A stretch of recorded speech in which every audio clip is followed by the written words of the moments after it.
all of them by large French companies. So is Jean Daniel as famous as, say, Emile Zola? In France? Yes. Well, Emile Zola, no, because Emile Zola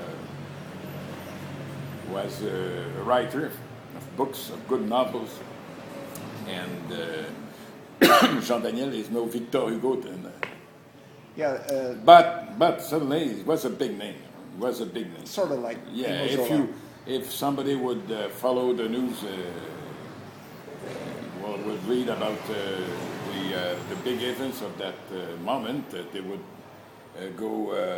would necessarily read the stuff of Jean Daniel, who right. was a name in journalism, a very well-known reporter. Emile Zola wrote one letter to the editor, "I accuse," and he got. It was published on the front page. And it was published on the front page, and he got this French general released from prison. Yes. And that's a good example of how you could have some impact on blockade. Oh, yes.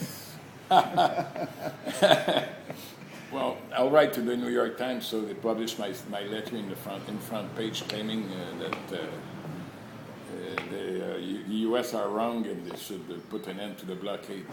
Do that. Yeah, would maybe paying a couple of millions, they would sell me the space on the front page. Well, no, just write them a letter, see if they'll publish you. You're No, famous. they won't. You're famous. That's for sure. Oh, yeah. You're famous. You too. Me too. Okay, but I would like to talk about what you know about the meeting between Fidel Castro and Jean Daniel. What did you hear about it? No, I was a kid at the time. I didn't. And you really, no, but I realized that it was an important piece, of course. At the time, I knew about Cuba. I knew, from Canada, the Cuba situation was something very publicized. Oh yeah. You were living in Quebec. Yeah. Quebec, that the Americans were saying that it was the Cuba of the North. That's right. I went up because there. Of the nationalist debate of the time in Quebec. Right. Quebec claiming its independence. Right. Well, it was close to the moment of when Charles de Gaulle, the French president, came to Montreal and supported the independence, the independentists. So everybody was keeping an eye on Cuba. Right. And this interview with a French envoy reporter, envoy, was certainly an interesting moment. Like many moments at this, in those years, where so many things were happening on this front. So many things. That's happening. about what I know. I was a student at the time. So you met Fidel so once. many years. You met Fidel once. No, casually, it happened that he visited an hospital when he came to Montreal in April '59, a couple of months before winning the fight here and getting not at the presidency. He was prime minister at this moment. Could we get a glass of water? Agua?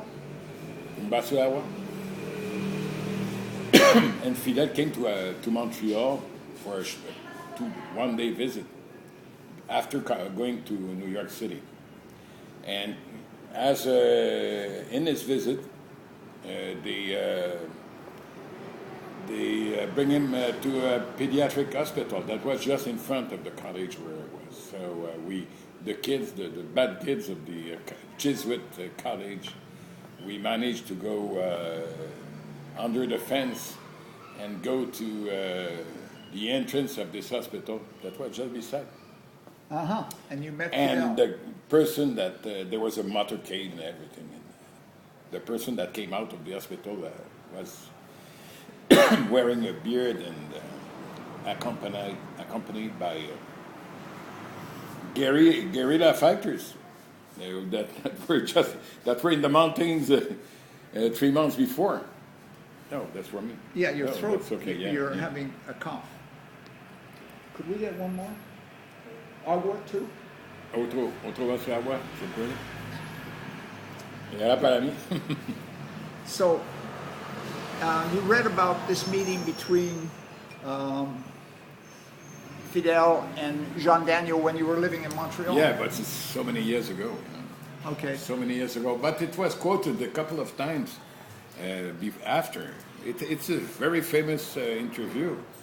And it was an interesting point because the only fact that this prestigious French reporter would come to Havana and have this interview and publish it, I would like the same thing to happen in 2011.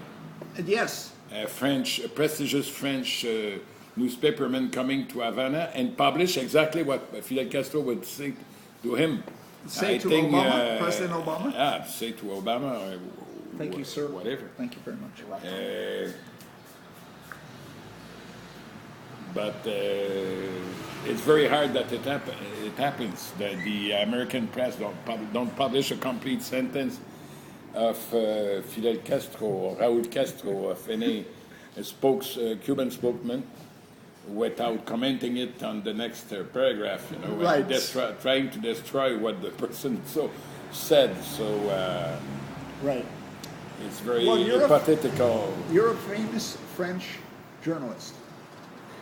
You could No. write a letter to At first, President. I'm Canadian. Man. Oh, you could write a letter to French-speaking Canadian. French speaking. You could write a letter to President Yes. Obama and Yeah, say, ask him for "Don't an you think we interview, maybe." should end this blockade? Yes, It's about time." but I use my time for some more useful tasks than writing to this person that promised changes in the United States and in the world, and didn't change much. And in Guantanamo, And in Guantanamo, well, I could ask him to free the couple of hundreds of guys who were tortured and maintained in Guantanamo and in the secret jails of the CIA in Afghanistan, for instance.